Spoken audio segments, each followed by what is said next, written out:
Aha, Amir Al-Hassan Zaura. Amir Al-Hassan Zaura.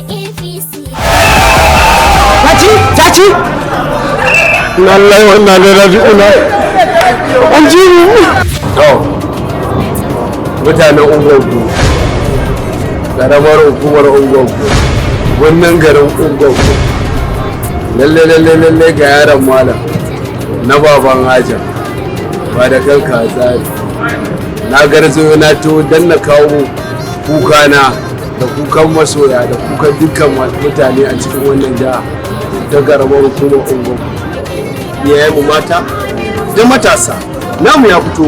Amir Al-Hassan Zaura, dan Allah dan Annabi, saboda kai na kowa ne.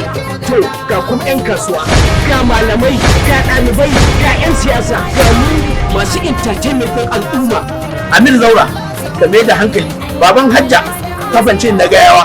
Don shi ne gaba ɗaya ce dukkaninmu mazanmu da matanmu, mutanen gayawa gaba ɗaya sun yadda kai ne jagora, kai ne ubansu. Uban mara uba masu uban ma kai ne ubansu a birnin Kano da kewaye gaba don haka baban haja shi ne mai gidanmu kuma shi ya tattara mu duk wanda ka gani baban haja ne ke kawo ka zo ka cece mu a ƙaramar hukumar mu ta gogo ka taimake mu ka zuba wakilin mu na jiha da zan a 2023 kai ka danna kwallon kwal a ungwaggo lokacin gamba wanda zai share wa kowa hawayensa.